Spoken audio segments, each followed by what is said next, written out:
Bonjour et bienvenue sur Neptune Radio. On se retrouve avec un nouveau micro car mes 3 dernières vidéos étaient enregistrées avec mon ordinateur et franchement c'était vraiment moche. Donc j'ai retrouvé mon micro de base et on reprend avec donc Vesta dans la maison 4.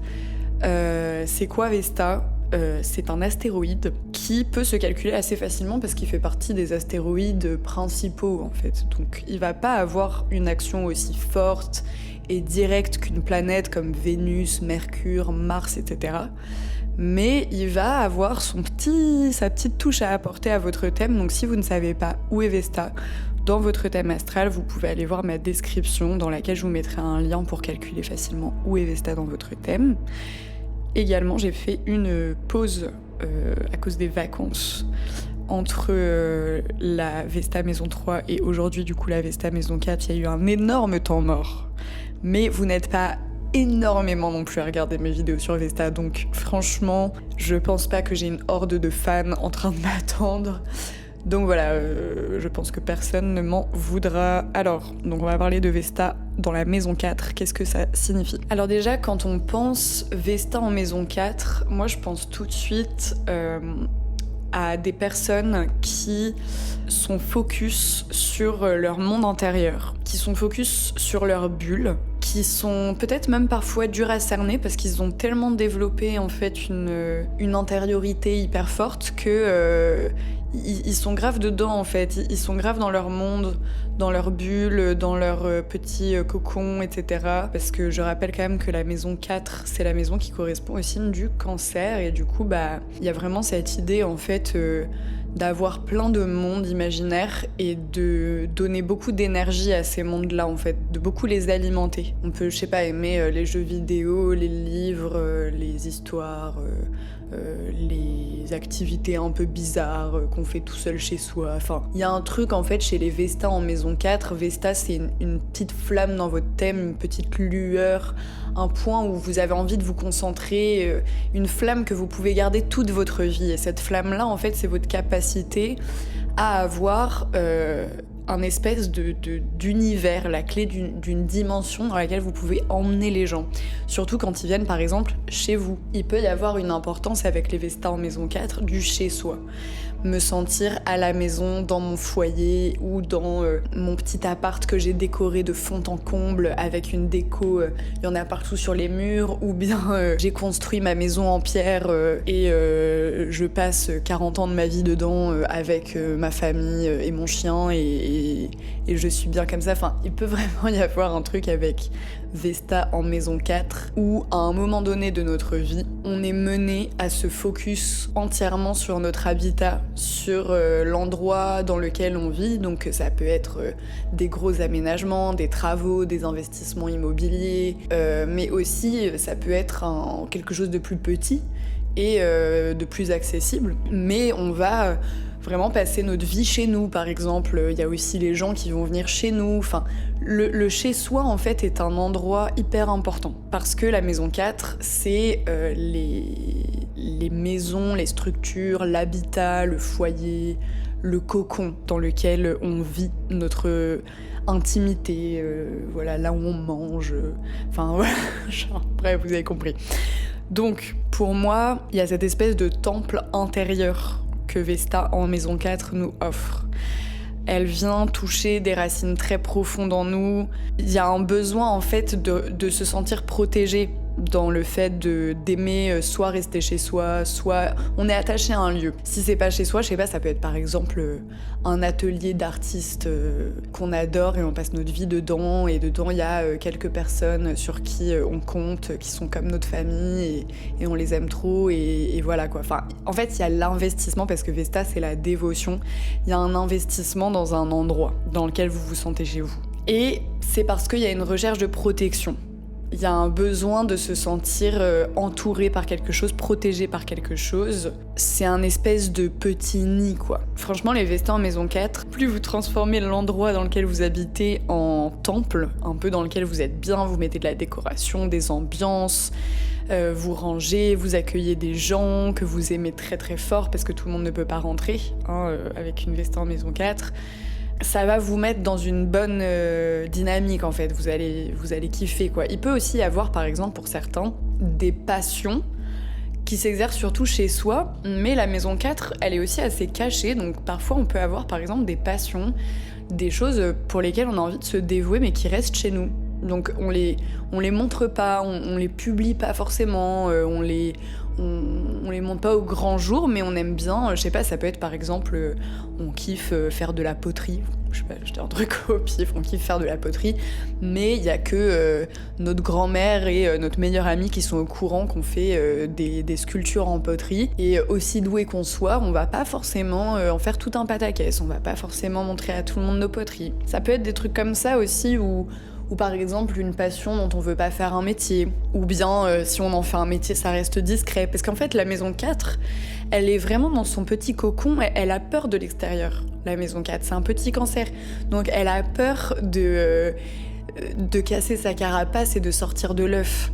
Donc du coup, pour moi, Vesta, qui représente un endroit qui nous passionne, qui nous fait un peu vibrer, brûler, bah il est là dans la maison 4, genre bon, je me montre pas trop, je reste un peu cachée, enfin voilà, il y a un truc un peu comme ça, je trouve. Il y a sûrement beaucoup de choses qui vous animent à l'intérieur, mais c'est des choses qui sont très intimes en fait, on les montre pas toujours, etc. Il y a une flamme très forte émotionnellement qui brûle. Même votre monde imaginaire est assez fertile. On peut même être un peu geek dans certains domaines qui nous permettent justement de nous mettre dans cette bulle-là, ou bien on peut aimer, je sais pas, par exemple la méditation, enfin tout ce qui va nous permettre de nous retrouver et de nous sentir bien. L'essence de Vesta en maison 4, quand je parlais de se sentir protégé tout à l'heure et tout, on est aussi quelqu'un avec qui les gens se sentent protégés. Une Vesta en maison 4, ses amis, son cercle proche, quand ils sont avec cette personne, ils se sentent bien, ils se sentent protégés, ils ont l'impression que plus rien ne peut leur arriver. Parce que quand vous faites partie de la meute d'une Vesta en maison 4, quand vous rentrez dans son clan, et c'est pas chose facile. C'est pas chose facile. Quand vous rentrez dans son clan, c'est comme si d'un coup vous aviez une espèce d'immunité de si quelqu'un en gros me fait m'en veut ou me menace, ou bien qu'il y a un problème à l'extérieur, n'importe quoi, enfin un conflit ou que sais-je, la Vesta en maison 4 va venir vous protéger. Elle va vous défendre, elle va être là pour vous, elle va être loyale, elle va être fidèle. Elle va vouloir... En fait, quand vous faites partie des siens, vous faites partie des siens. Pour moi, il y a cette notion de meute chez Vesta en maison 4 qui est très importante. C'est une personne qui a besoin de trouver les siens. Et donc, il peut y avoir un rapport très très fort à la famille. Mais il peut aussi avoir un rapport très très fort à une famille symbolique. Ça peut très bien être des animaux, ça peut très bien être nos meilleurs amis avec qui, voilà, c'est comme notre famille, on est tout le temps ensemble, on vit souvent ensemble, enfin voilà, ça peut être en fait symbolique comme famille, c'est pas obligé que ce soit le papa, la maman, traditionnel, machin, enfin ça peut être varié en fait, tant que nous on le ressent comme un endroit qui nous est familier, on va vraiment se dévouer aux personnes qu'on considère comme étant de notre famille, et on a besoin de cette sensation de clan, de meute. On est un peu comme une louve qui protège ses bébés loups, quoi. Il y a vraiment un truc assez viscéral, et on a besoin de sentir ça. Donc pour certaines personnes, ça va se manifester dans le fait de fonder un foyer et une famille dans lequel il y a des enfants, etc. Et en fait, ça va être hyper important pour nous. On va vouloir s'y dévouer, ça va être la prunelle de nos yeux, enfin ça va être vraiment un centre pour notre vie. Mais pour d'autres personnes, ça peut se manifester dans une famille symbolique, ou ceux que l'on décide comme étant de notre famille. Donc ça c'est important aussi, parce que souvent quand on parle de la maison 4, on est là, oui, la famille, mais on précise pas qu'en fait ce qui importe c'est la famille qu'on ressent comme étant notre famille. Par contre, là où on peut trouver des choses qui des fois reviennent avec Vesta en maison 4, Vesta c'est un astre qui purifie. C'est un feu, donc elle vient purifier les endroits qu'elle touche, donc elle va demander quand même de toucher parfois des points sensibles dans l'endroit où elle est, pour justement pousser un point de dévotion dans notre vie. Je vais m'expliquer. C'est un point de concentration, un point de dévotion, etc. pour nous. Et donc par exemple, quand on a Vesta en maison 4, il peut y avoir eu un événement familial qui va en fait créer une dévotion consciente ou inconsciente, directe ou indirecte, plus tard dans notre vie. Donc par exemple, vous naissez dans une famille où, par exemple, vos parents, y a un de vos parents qui est malade, qui est très malade, qui a des difficultés, par exemple, je sais pas, à marcher, et vous devez l'aider, et vous devez être présent pour votre parent qui est en difficulté, voilà, imaginons. Et en fait, plus tard, vous allez développer un besoin en fait de vous occuper des autres ou de prendre soin ou d'ouvrir des associations pour les personnes par exemple qui sont avec des moyens réduits au niveau de leur corps parce que votre parent il a pas pu marcher comme il voulait et vous trouvez qu'il n'y a pas assez de trucs pour ça dans le système et vous voulez faire bouger ces choses-là. Enfin, ça peut être n'importe quoi en fait, genre quelque chose qui vous a touché dans votre famille, dans votre cadre familial et qui fait que plus tard vous avez envie de vous dévouer à ça. Mais il peut y avoir aussi le cas où par exemple un de vos parents fait un métier et en fait vous faites le même métier. La chose à laquelle on se dévoue en fait, c'est parce que notre famille nous a menés à se dévouer à ça. Et qu'il y a forcément eu un événement dans l'enfance, dans le cadre familial, qui nous oblige à avoir une voix. Mais quand je parle de voix, c'est pas juste tu fais un peu plus ce métier parce que voilà, tes parents t'ont plutôt incité à faire ça. Non, c'est plus, ça va être vraiment quelque chose pour lequel on se dévoue. C'est pas juste un métier comme ça, c'est quelque chose qui nous passionne, sur lequel on met toute notre attention. Donc à vous de voir dans votre histoire ce qui fait sens ou pas. Mais la flamme de Vesta va venir créer une combustion des patterns familiaux toxiques. Donc elle va venir éliminer les héritages émotionnels. Les héritages, ça se dit bah non, on dit les héritages, parce qu'il y a un H à héritage, du coup je buguais. Donc élimination des héritages émotionnels.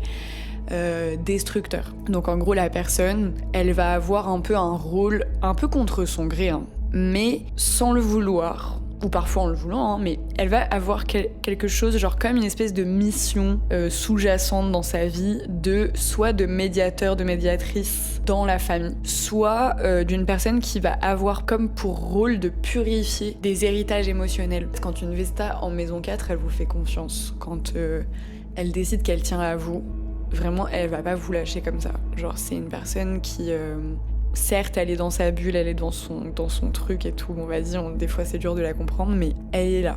Mais par contre, elle va pas vous sélectionner comme ça dans sa vie. Enfin, vous allez pas rentrer dans sa vie comme ça en 3 minutes. Genre, c'est quand même quelqu'un... c'est le cercle VIP, en fait. Il peut-être y avoir certains cas où la personne devient un espèce de pilier émotionnel de sa famille, parfois dès l'enfance, et elle porte certaines choses sur ses épaules. À voir si vous avez un Saturne un peu fort et tout dans votre thème, etc. Qu'on le veuille ou non, on peut se retrouver comme étant un pilier dans la famille, quelqu'un sur qui on s'appuie, on se base, ou bien quelqu'un qui a la place de médiateur dans un conflit, ou bien qui va en fait servir un peu d'appui. Pour moi, dans les mémoires aussi de nos ancêtres, on a pu avoir des ancêtres qui ont eu beaucoup de sacrifices à faire dans leur vie, qui se sont aussi dévoués corps et âme à une chose et qui ont tout donné à cette chose, qui du coup à faire des sacrifices. Mais il peut y avoir ces mémoires un peu inconscientes dans notre ADN, on va dire, de personnes qui, du coup, ne se sont pas vraiment écoutées, enfin, qui sont restées focus que sur quelque chose parce qu'elles n'avaient pas le choix et machin. Et il y avait un sens du devoir, en fait, que nous, qu'on a comme mémoire dans notre ADN, un petit peu, quoi. Peut-être que vous avez des héritages aussi de personnes qui ont tout donné pour maintenir la maison, le foyer, la tradition, la survie du clan, un petit peu. Peut-être qu'il y a des mémoires comme ça dans vos ancêtres, même ça peut être les parents, les grands-parents, mais il y a quelque chose dans votre ADN qui est resté de ça.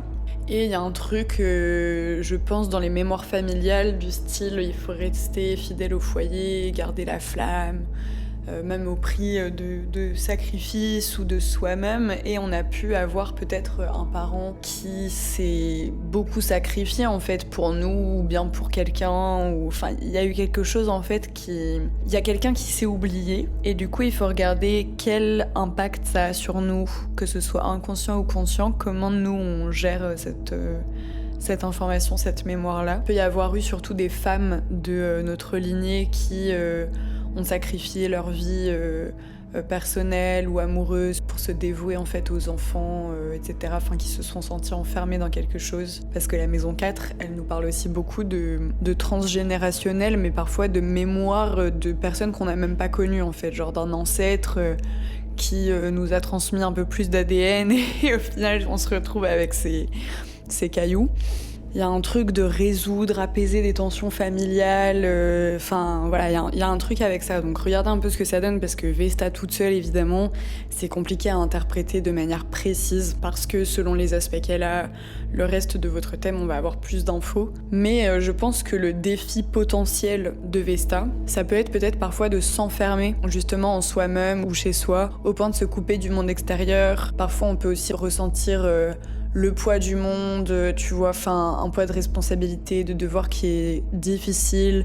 On peut être aussi parfois trop chez soi, en fait on a peur de sortir ou bien on a peur de se montrer et au final ça nous embourbe un petit peu. On peut s'enfermer un peu en nous-mêmes sans s'ouvrir au monde extérieur, parfois sans oser montrer qui on est vraiment.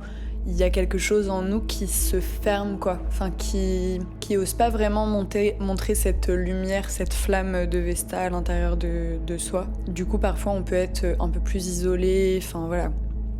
Parce qu'on commence à avoir du mal à sortir de notre zone de confort et de ce qu'on connaît déjà. Ça peut être intéressant de s'ouvrir quand même et de montrer ce qu'on a à l'intérieur, quoi. Parce que j'ai un peu l'image de Vesta en maison 4, j'ai un peu l'image genre d'un trésor un peu enfoui à l'intérieur de vous que vous montrez pas tant en fait. Enfin, c'est difficile de l'entrevoir ce trésor. Et du coup, parfois, vous vous sentez même peut-être un peu à part. Alors que quand on utilise cette énergie en positif, les gens, ils sont attirés par notre énergie. Mais je pense vraiment que les Vesta en maison 4, les gens sont attirés par votre énergie, ont envie de boire un café avec vous au bord d'une cheminée et de parler du sens de la vie, de se confier sur leurs émotions. Enfin, vous dégagez quelque chose en fait qui inspire la confiance. On a envie de faire partie de votre meute. C'est quelque chose que j'ai beaucoup remarqué avec des Vesta en maison 4 de mon entourage. Des fois, elles font même pas exprès, elles font pas l'effort ou quoi, mais juste les gens, ils les suivent et ils ont envie d'être dans leur meute, quoi, enfin dans leur cercle proche. Et en fait, souvent, c'est des personnes où, comme ça, à premier abord, on se doute pas en fait qu'elles sont aussi profondes, qu'elles sont aussi intenses. C'est qu'en les découvrant en fait qu'on se rend compte de tout l'univers qu'il y a derrière tout ça, quoi. C'est important que vous appreniez à vous aérer émotionnellement des fois sans vous immerger constamment voilà, du coup en vous-même. Peut-être posez-vous la question de qu'est-ce que vous portez émotionnellement pour votre famille, inconsciemment ou consciemment. À quel point avez-vous besoin de protéger les autres? Avez-vous réussi à créer un sanctuaire dans lequel vous vous sentez en sécurité? Quelle passion, qui est nourrie par votre monde intérieur, ne vous quittera jamais? Une Vesta en maison 4, on peut aussi retrouver des schémas récurrents comme voilà, des sacrifices, des secrets, des drames familiaux, des non-dits, qu'on est appelé à éclairer, à brûler symboliquement. On peut aussi avoir un lien très très fort à sa mère, une relation un peu sacrée mais complexe. Par contre, il peut y avoir de l'admiration, de la dévotion pour elle, mais si le modèle maternel absorbe trop, donc il y a d'autres aspects dans le thème qui font que c'est un aspect qui prend trop de place, qui nous absorbe trop, il y a une nécessité de se protéger un peu de l'énergie de sa mère. Donc l'âme peut porter une mission de réparer un peu une blessure maternelle. Du coup, je dirais que sur un plan du karma, parce que je trouve que les astéroïdes parlent beaucoup de karma, voilà, de nos vies antérieures et tout, pour ceux à qui ça parle. Mais de toute façon, je ferai plein de podcasts dessus, sur les vies antérieures et tout, parce que c'est trop intéressant. Mais c'est souvent le signe que la personne revient pour travailler sur la notion de foyer et de sécurité dans sa vie, après des vies où elle a manqué en fait de stabilité, ou bien elle a sacrifié sa vie personnelle pour une cause extérieure, et du coup dans cette vie-ci, elle doit retravailler ça. Enfin, il y a quelque chose où elle doit se focus sur elle. Mais peut-être qu'elle le fera naturellement parce qu'elle en a eu trop marre, elle a eu trop de vie antérieure où elle s'occupait des autres. Donc ça c'est possible aussi. On va regarder un peu, je vais regarder célébrité Vesta maison 4. Let's go, on va voir ça tout de suite. Rihanna, ouais, let's go. Bah ouais, oui, évidemment. Bah Rihanna, c'est intéressant parce que elle vraiment genre se montrer avec son gros ventre enceinte au Super Bowl, c'est vraiment une méga Vesta en maison 4. Elle, On sent que à partir du moment où elle a eu une famille, c'est devenu sa meute, c'est devenu les siens, c'est devenu hyper important pour elle et elle dégage vraiment, je trouve, cette énergie maternelle hyper forte. Enfin, on sent que la famille pour elle c'est quelque chose de vraiment sacré, donc elle, sur le coup, c'est vraiment la famille réelle. Justin Bieber, c'est marrant parce que lui, il est obsédé par le fait qu'il veut des gosses, bref. Princesse Diana qui est cancer et qui a Vesta en maison 4, donc elle, c'est particulier. Enfin, en vrai, quand on regarde son histoire, enfin, au niveau de la famille et tout, il y a quand même, tu vois, quand t'as une famille aussi importante, une Vesta en maison 4, ça fait sens. Mais du coup, je pense qu'elle a dû... Je connais pas bien son histoire, à part son décès tragique, malheureusement, mais par rapport